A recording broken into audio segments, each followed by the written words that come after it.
ndakuramukije mu izina rya Yesu Kristo.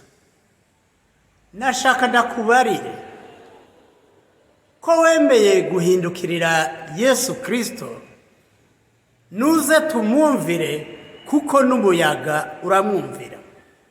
Twumvire Yesu Kristo kuko n'umuyaga uramwumvira. Igihe kimwe Yesu Kristo yari kumwe n'abigishwa biwe, hanyuma bari hakurya bavuga bati ngo tujabukire hariya hakurya y'iki kiyaga. Niho binjira mu kiyaga, binjira mu bwato, bariko baragenda Yesu arasinzira. Hanyuma haca haza igihuhusi cishi. Ico gihuhusi gituma bagira ubwoba abigishwa biwe kubera Yesu Kristo yarasinziriye. Baca baramuvyura bati Yesu, Yesu turapfuye.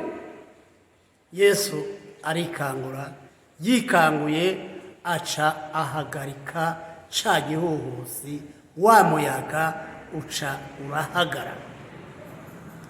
Abigishwa biwe babibonye gutyo baca baratangara cane. Bamaze gutangara, Yesu amaze guhagarika uwo muyaga, baca barabazanya bati uyu n'umuntu ki ahagarika umuyaga? Mwene data, ndagira ndakwifurize yuko muri uno mwanya ivyariko birasuriranya byose kuri wewe Yesu arabihagaritse mu izina rya Yesu Kristo. Haleluya! Wakire uko kutekana, utekane mu byawe kuko Yesu ahejeje guhagarika ivyariko birasuriranya ku buzima bwawe bwose. Haleluya! Haleluya! Yesu avuze ngo ivyariko birasuriranya ku buzima bwawe ngo arabihagaritse, wewe upfe kwizera gusa. Haleluya! Haleluya! Mbega ubu n'umuntu ki ko abarira n'umuyaga ugahagarara? Mbega ukwizera kwanyu kuri hehe? Yesu arababaza ati ukwizera kwanyu kuri hehe? Nawe mwene data, ugira ukwizera.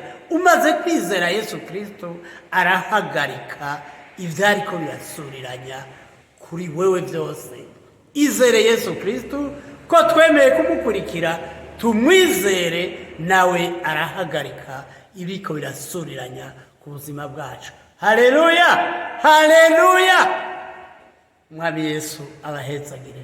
Wewe wanyumvise, umwami Yesu aguhezagire, ugendane ukwizera mu buzima bwawe, uzoheza ubone yuko ivyariko bisuriranya kuri wewe bihagaze. Haleluya!